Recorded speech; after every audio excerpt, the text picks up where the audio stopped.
The alien ship floated in space like a dark cloud. It was far from the human base on the planet below. The ship belonged to the Zephyrians, a race of tall, thin beings with gray skin and large black eyes. They were scientists who loved to study other races. Commander Vexta stood on the bridge of his ship, the Quantum Observer. He watched the screens that showed the human military base. For 3 months, his team had been watching every move the humans made. They wanted to understand how human soldiers worked together. The Zephyrians were very smart. They had studied hundreds of different alien races. They knew that most military groups worked the same way. The strongest fighters gave orders to the weaker ones. The ones with the most weapons were the most dangerous. It was simple and easy to understand. The human base had about 200 soldiers. The Zephyrians had learned all their ranks and jobs. Captain Jake Morrison was the leader. He was a tall man with short brown hair and serious eyes. He gave orders to everyone else. The aliens marked him as the highest threat. Lieutenant Colonel Amy Rogers was second in command. She was a smart woman with red hair who planned all the battles. She carried advanced weapons and knew how to use them well. The aliens put her in the high threat category too. Sergeant Pete Collins was in charge of the regular soldiers. He was a big man with strong arms who shouted orders all day. The aliens could see he was a fighter. They marked him as a medium threat. Then there were the regular soldiers.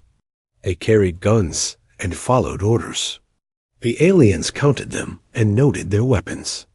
Each soldier got a threat rating based on what they could do in a fight, but there was one human who confused the Zephyrians. The other humans called him Doc. He was a quiet man with gentle hands and kind eyes.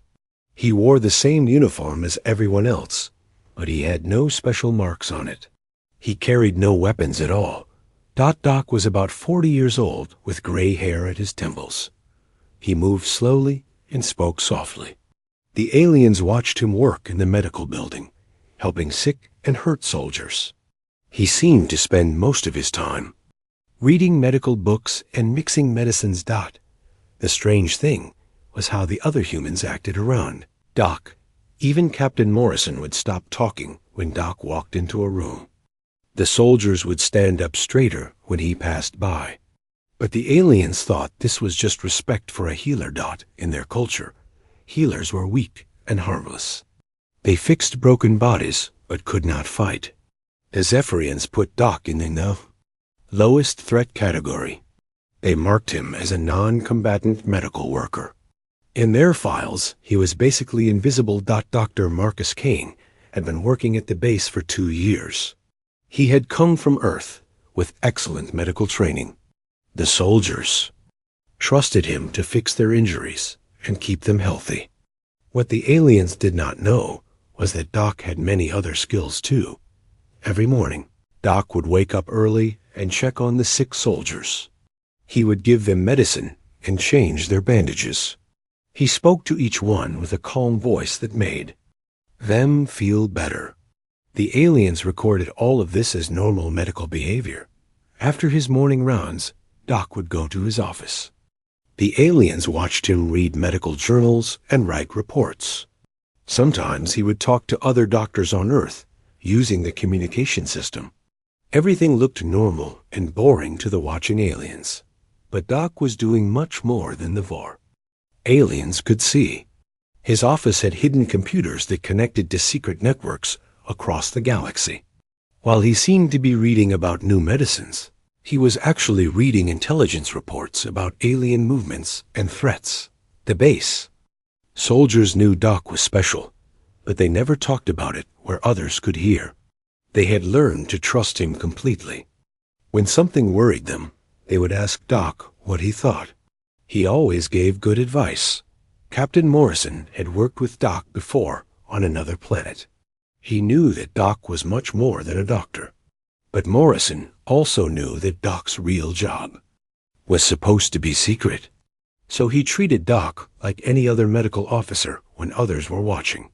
The aliens missed all the hidden signs. They did not see the way Morrison would glance at Doc before making important decisions. They did not notice how Doc would quietly leave the room when sensitive information was being discussed. They thought he was just being polite. 3 months of watching had given the Zephyrians confidence. They believed they understood the human military perfectly. They knew who was dangerous and who was not. They had made detailed files on every human at the base. Commander Vexta was proud of his team's work. They had solved the puzzle of human military structure. Soon they would write a report that would help other aliens understand how to deal with humans in the future. The Zephyrians had no idea that their biggest mistake was thinking Doc was harmless. They were about to learn that the most dangerous humans often looked the most peaceful. Sometimes the quiet ones were the ones you should fear the most. In the medical building below, Doc continued his work. He bandaged a soldier's cut finger and gave medicine to another with a headache. He smiled and spoke kindly to everyone. The aliens watching from space saw only a gentle healer who could never hurt anyone. They would soon discover how wrong they were. The warning sirens screamed across the human base. Red lights flashed in every building. Soldiers ran to their positions with weapons ready.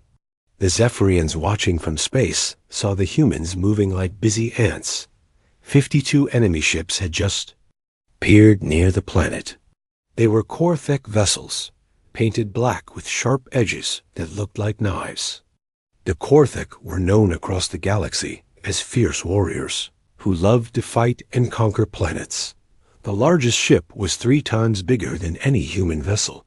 It had massive guns that could destroy a city with one shot. Smaller ships surrounded it like hungry wolves around their leader. The Zephyrians counted 12 big warships and 40 smaller attack craft. Commander Vexta leaned forward in his chair. This was perfect. Now he could watch how humans fought when they were scared and outnumbered. His team prepared to record everything that happened. On the human base, Captain Morrison stood in the command center. Screens showed the enemy fleet getting closer. His face was calm, but his jaw was tight with worry. He had seen Korthek ships before, and he knew how dangerous they were. Lieutenant Colonel Rogers worked at her computer, trying to find a way to fight back. The base had good weapons, but not enough to stop 52 enemy ships. Her red hair was tied back tight, and her green eyes moved quickly across the tactical displays. Sergeant Collins was in the main courtyard, getting the soldiers ready for battle. His loud voice carried across the base as he shouted orders. The regular soldiers checked their weapons and put on their armor. Everyone knew this would be a hard fight. The Zephyrians watched all of this with great interest. They saw Morrison giving orders, Rogers making battle plans, and Collins preparing the fighters. Everything happened exactly as their studies predicted. The human military was following the standard pattern for facing a superior enemy. Then something unexpected happened. A message came from the lead Korthek ship. The voice was deep and rough, like rocks grinding together. It spoke in broken human language. Human base, this is General Throck of the Korthek Empire. You will surrender now, or we will destroy you all. You have 1 hour to decide. The message ended, leaving the command center quiet. Captain Morrison looked at his officers. Rogers was still working on her computer, trying to find options. Collins was ready to fight no matter what. The choice seemed clear, surrender or die. But then Morrison did something that confused the watching aliens. Instead of making a decision with his military officers, he turned to look across the room. In the corner, Doc was standing quietly. By the medical station, ready to help if anyone got hurt. Morrison walked over to Doc and spoke in a low voice. What do you think we should do? The Zephyrians almost fell out of their chairs. Why was the military commander asking a medical officer about battle strategy? It made no sense according to their understanding of human hierarchy. Doc looked at Morrison with calm eyes. His voice was quiet and steady. "Give me 6 hours to look at our situation. I will have some ideas for you." Morrison nodded without question. "You have whatever time you need." Doc left the command center and walked toward the medical building. The aliens followed him with their cameras, expecting to see him prepare for wounded soldiers. Instead, Doc went to his private office and locked the door. The office looked normal from the outside. But when Doc touched a hidden panel, the wall slid open to reveal a secret room. Inside were computers and communication devices that the aliens had never seen before. The technology was more advanced than anything they knew humans had. Doc sat down and began typing quickly. The screens showed star maps, intelligence reports, and coded messages. His fingers moved across the keyboard like a skilled pianist. The quiet doctor had become someone completely different. Information flowed across the screens faster than the aliens could follow. Doc was accessing networks they did not know existed. He was reading reports about Korthek movements, checking on hidden resources, and sending messages to contacts across the galaxy. The Zephyrians tried to understand what they were seeing. Their best computers could not break into the systems Doc was using. The signals were encrypted in ways that their science could not decode. How did a simple medical officer have access to such powerful technology? Meanwhile, in the command center, Morrison and his officers waited. They did not seem worried about the time limit. Rogers had stopped working on battle plans. Collins had told his soldiers to rest and eat. It was like they were waiting for something to happen. The hour passed, and General Throck called again. His voice was angry now. "Human base, your time is up." "What is your answer?"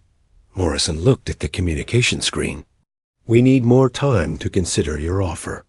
"You have no time left," Throck growled. "Surrender now or face destruction." I'm afraid we must decline your generous offer," Morrison said calmly. "But we would like to make you a counteroffer instead." The Korthik general laughed, a sound like breaking glass. "You are in no position to make offers, human. You have no fleet, no allies, and no hope." Morrison smiled. "Perhaps. But we have something you do not expect." Before Throck could respond, Doc's voice came over the communication system. "Hello, General. This is Dr. Marcus Kane. I believe we have met before." The change in Throck's expression was immediate. The angry confidence disappeared from his scarred face. His yellow eyes went wide with something that looked like fear. "That voice," Throck whispered. "It cannot be. The reports said you are dead." Doc's calm voice came through the speakers again. "Reports of my death were greatly exaggerated. I trust. You have been well since our last meeting at Proxima Station." The Zephyrians watched in amazement as the fierce Korthik general began to shake. Throck was known as one of the most dangerous warriors in the galaxy. He had conquered 17 star systems and never shown fear. But now he looked like he had seen a ghost. "You should not be here," Throck said in a trembling voice. "The war is over. The old accounts are settled." Doc's reply was quiet but firm. "They were settled until you threatened my friends. Now I am afraid we must discuss terms." The aliens finally understood that something much bigger was happening. The quiet doctor was not who they thought he was, and the most feared general in the Korthik Empire was afraid of him. The command center was completely silent. Every human soldier stared at the communication screen where General Throke's scared face looked back at them. The Zephyrians watching from space could not believe what they were seeing. Doc's voice came through the speakers again, calm and friendly. "Throck, you look tired. How is your left arm healing? I remember you had some trouble with it after our last conversation." General Throke's hand moved to his left arm without thinking. The aliens could see an old scar there, hidden under his armor. His voice was barely a whisper. "The doctors say it will never be the same." "I am sorry to hear that," Doc said, and he sounded like he meant it. "But you did try to kill me at the time." "I had to defend myself. The Zephyrians were completely lost. They had studied both humans and Korthik for years. In all their files, there was no record of Dr. Marcus Kane ever meeting General Throck. How could a medical officer have fought with the galaxy's most dangerous warrior?" Captain Morrison stood beside the communication station, but he was not surprised by what he was hearing. Neither were Rogers or Collins. The human officers knew something the aliens did not. They had always known who Doc really was. "The Proxima Station incident was 5 years ago," Throck said, his voice getting stronger. "That chapter of our lives is closed. Why are you here now?" Doc's answer was simple. "You came to my home. You threatened my friends. That makes it personal." The alien observers saw Throck's advisors whispering frantically behind him. They were showing him data on their screens, and their expressions were growing more worried by the minute. Something was happening that the Zephyrians could not detect. "What have you done?" Throck demanded, looking at his advisors' reports. Doc's voice remained calm. "I have made some calls. Old friends, you understand. People who remember what happened at Proxima Station. They are taking care of a few things for me." The Zephyrians quickly turned their sensors toward other parts of the galaxy. What they found shocked them. In 12 different star systems, things were happening at the same time. Korthik supply ships were being attacked. Secret bases were being raided. Important Korthik leaders were being arrested by local authorities. Each attack was small and precise. The raiders knew exactly where to hit and when. They moved like they had been planning these strikes for years. It was like a giant invisible army had suddenly appeared across the galaxy. "You said you were retired," Throck said, his voice full of anger and fear. "I am retired," Doc replied. "But retirement does not mean forgotten. My friends still take my calls. They still owe me favors. And they still remember what the Korthik Empire did to innocent people." The Zephyrians finally began to understand. Doc was not just a doctor. He was something much more dangerous. He was a spy, an assassin, or maybe both. The quiet man they had watched for 3 months was actually one of the most powerful people in the galaxy. Captain Morrison stepped forward to the communication screen. "General Throck, I think you should listen to what Doc has to say. He usually gives good advice." Throck looked at Morrison like he was seeing him for the first time. "You know what he is?" "We all know," Morrison said simply. "Doc came to us 2 years ago when he decided to leave his old life behind. We are honored to have him." Lieutenant Colonel Rogers added, "He saved our lives on Europa Station. The whole base would have been destroyed if not for him." "Sergeant." Collins nodded. "Doc is family. We protect our family." The Zephyrians were amazed. The entire human base had known Doc's secret identity, but they had never talked about it where the aliens could hear. They had all worked together to keep the secret safe. Doc's voice came through the speakers again. "Throck, you have 2 choices. You can take your fleet and go home. Or you can try to take this base and find out what happens when you make me come out of retirement." More reports were coming in from across the galaxy. Korthak positions were falling one by one. Their supply lines were being cut. Their allies were turning against them. It was like a carefully planned war was happening in fast motion. "How?" Throck asked. "How are you doing this so quickly?" Doc's answer was patient, like a teacher explaining something to a student. "I spent 30 years building a network of friends and contacts. Humans, aliens, even some Korthik who got tired of your empire's cruelty. When I retired, I did not abandon them. I just stopped calling them." The alien observers finally understood the full scope of what they were seeing. Doc had not just been a spy or assassin. He had been a spy master, someone who controlled other spies across the galaxy. Even in retirement, his network had stayed loyal to him. The attacks will stop when you leave, Doc continued. Your people will be released unharmed. Your ships will be allowed to go home. All I want is for you to leave my friends alone. Throck looked at his advisors again. They were showing him more bad news. Half of the Korthic Empire's secret operations had been exposed in the last hour. Their enemies now knew about bases and plans that had been secret for years. If I refuse? Throck asked. Doc's voice became colder. Then you will learn why they call me the ghost of Proxima Station. You will discover what happened to the last people who threatened my friends. And you will understand why most of the galaxy thinks I am dead. The Zephyrians checked their files about Proxima Station. What they found made their blood run cold. 5 years ago, an entire Korthic battle fleet had disappeared near Proxima Station. 50 ships and 10,000 soldiers had vanished without a trace. The official report said they had been destroyed by a space storm. Now they knew the truth. There had been no storm. There had been only Doc. General Throck closed his eyes and took a deep breath. When he opened them again, he looked like a man who had aged 10 years in 10 minutes. We will withdraw, he said quietly. This was a mistake. Doc's voice became gentle again. Thank you, General. I hope your arm heals well. The communication ended, and the Korthic fleet began to move away from the planet.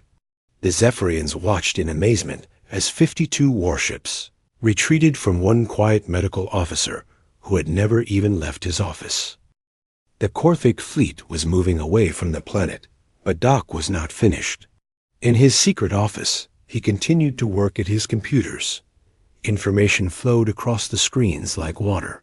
The Zephyrians tried to understand what they were seeing, but the data was too complex and too fast. Doc had spent the last 6 hours doing more than just scaring General Throck. He had been unraveling a conspiracy that reached across the galaxy.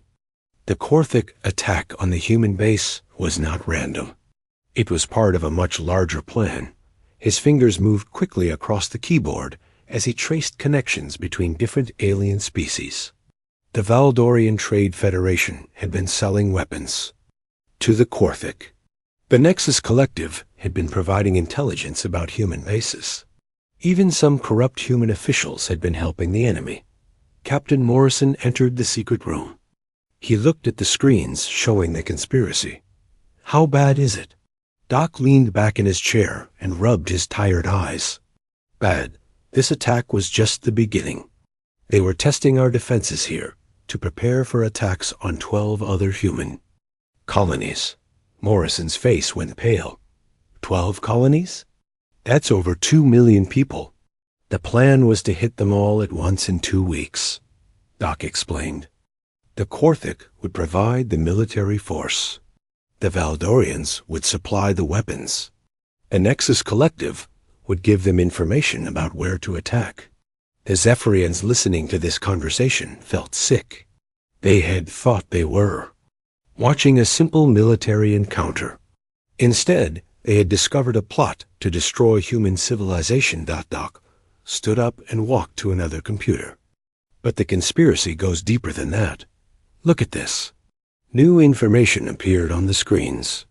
The plot was not just about attacking humans. The 3 alien species were planning to divide up human territory between them. They would take the best planets and sell the humans as slaves. They think we are weak because we are new to space, Doc said. They believe we cannot defend ourselves against a coordinated attack. Morrison clenched his fists. What do we do? Doc smiled, but it was not a kind smile. We show them how wrong they are. Over the next 2 hours, Doc began to dismantle the conspiracy piece by piece.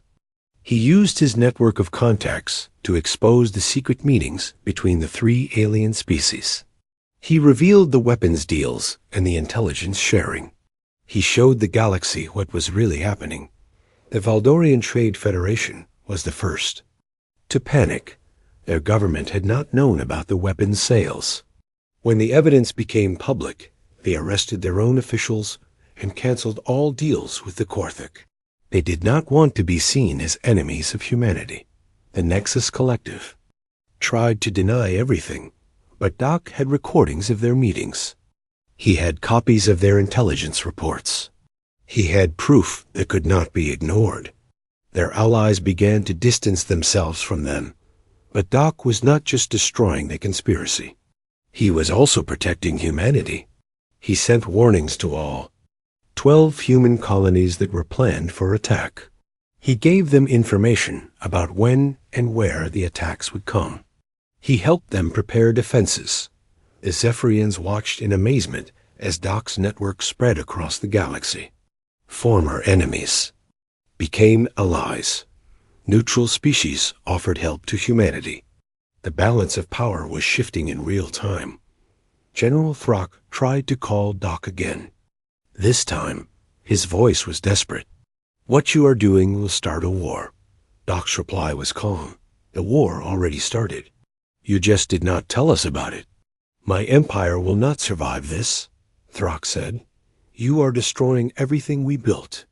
"Your empire was built on conquest and slavery," Doc replied. "Maybe it is time for something better." The Zephyrians could see that Doc was right. The Korthik Empire was falling apart.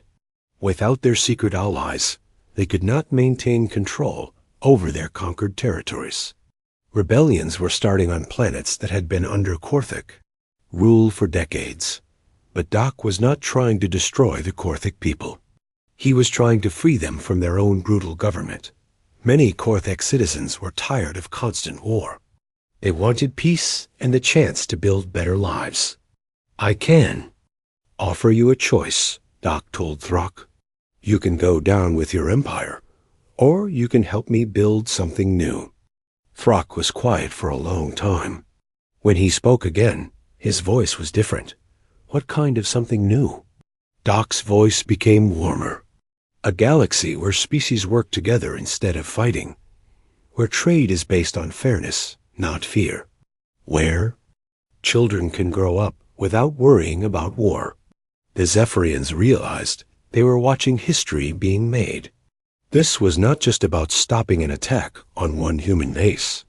This was about changing how the entire galaxy worked. "The humans are offering alliance to anyone who wants peace," Doc continued. "We will share our technology, our knowledge, our friendship. All we ask is that you do the same." Reports were coming in from across the galaxy. Species that had been enemies for centuries were talking to each other. Trade agreements were being signed. Peace treaties were being negotiated. Doc's network was not just gathering information anymore. It was building a new kind of civilization.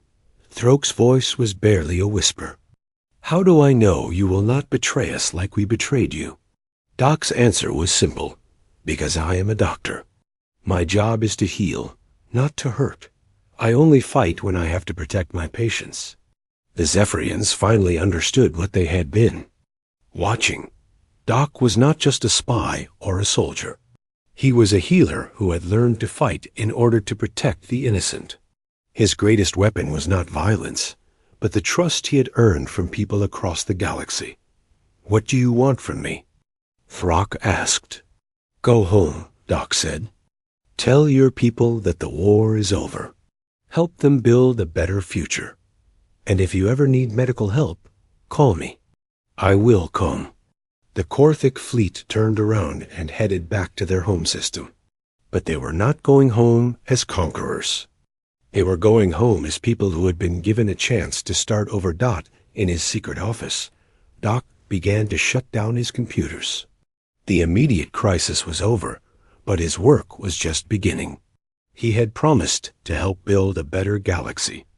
And he always kept his promises. The Zephyrians realized that their understanding of humanity was completely wrong. Humans were not weak newcomers to space. They were healers and builders who would fight like demons to protect what they loved. And the most dangerous human was not the one with the biggest gun. but the one with the biggest heart. The Korthig fleet was gone, but Doc knew his work was not finished. The conspiracy had been broken, but the people behind it were still out there. He could not let them try again. In his secret office, Doc activated a communication system that the Zephyrians had never seen before. The signal was so advanced that it bypassed all known detection methods. He was about to contact someone who had been watching them for months. Commander Vextha of the Zephyrian research vessel Quantum Observer, Doc said into the communication device. "I know you have been studying us. I think it is time we had a proper conversation." On the Zephyrian ship, alarms started ringing. Their best shields and stealth technology had been completely useless. The human had found them as easily as looking out a window. Commander Vextha stared at his communication screen in shock. "How did you detect our ship?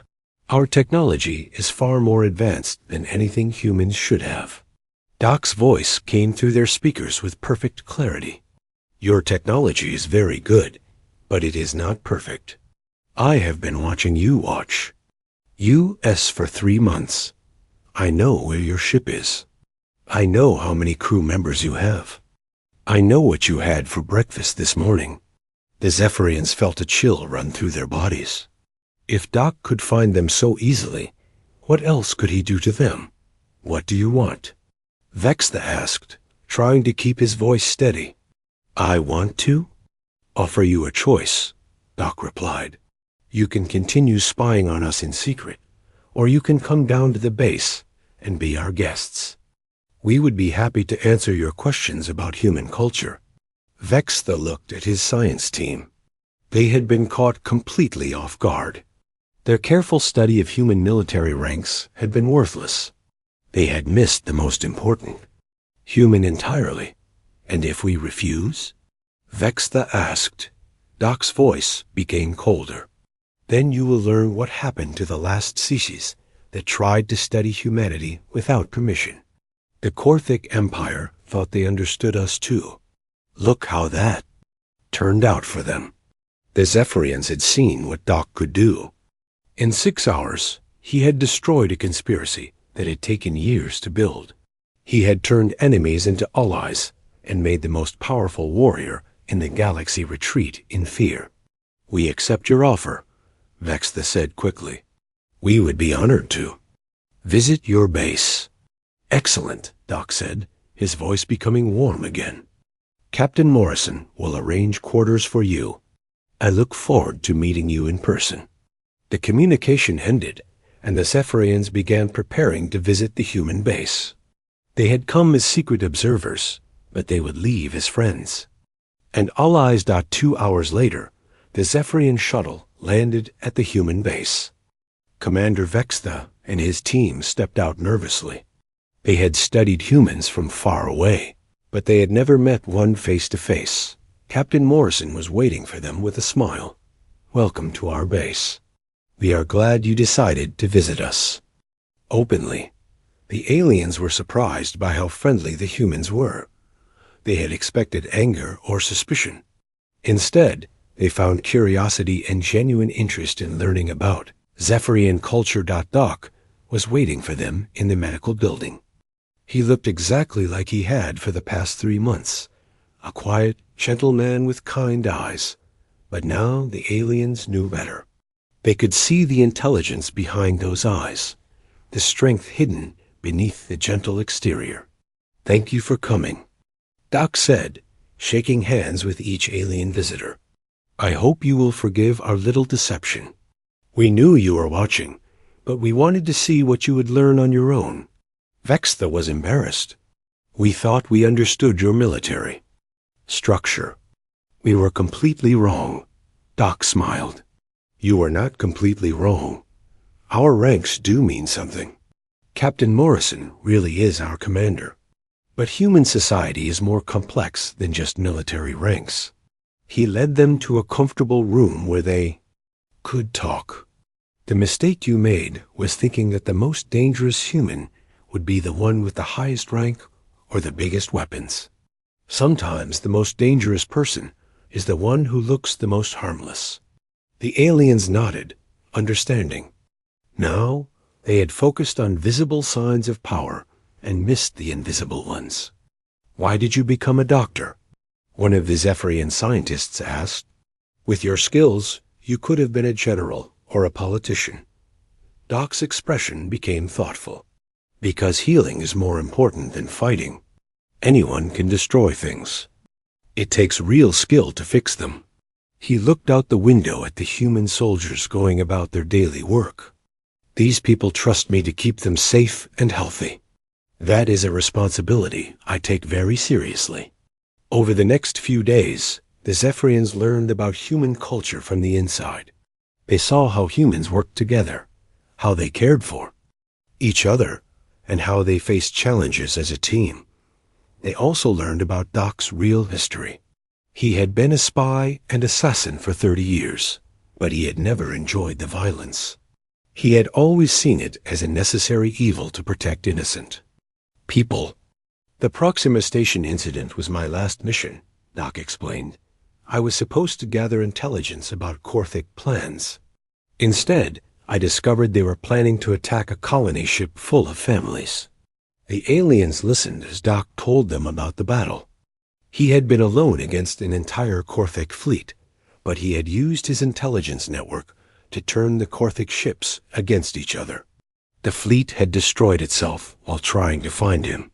"After that, I decided I was tired of fighting," Doc said. "I wanted to heal instead of hurt. So I became a doctor and came here to help these soldiers." The Zephyrians understood now why the humans respected Doc so much. He had given up power and glory to serve others. In their culture, such sacrifice was the highest form of honor. When it was time for the aliens to leave, they had a new understanding of humanity. Humans were not just another species to be catalogued and studied. They were potential friends and allies who could help make the galaxy a better place. Commander Vextha shook Doc's hand one last time. "Thank you for teaching us. We will make sure our people know the truth about humanity." Doc smiled. "Just remember that the most important things about people are not always visible on the surface. Sometimes you have to look deeper to find what really matters." The Zephyrian ship left the planet, but it was not going home to write a report about human military weaknesses. Instead, it was going home to recommend a formal alliance between the Zephyrian Republic and the human colonies. On the base, Doc returned to his medical duties. He checked on his patients, mixed medicines, and did all the quiet work that kept the soldiers healthy. To anyone watching, he looked like just another doctor doing his job. But the galaxy knew better now. Word had spread through the intelligence networks about the ghost of Proxima Station, the quiet doctor who had ended a war without firing a shot, the healer who was more dangerous than any warrior dot, and in the medical building on a small human base, Dr. Marcus Kane continued his work. He had shown the galaxy that the most dangerous humans were not always the ones who looked dangerous. Sometimes they were the ones who chose to heal instead of hurt, to build instead of destroy, to protect instead of conquer. The aliens had learned their lesson. They would never again underestimate the humans they called Doc.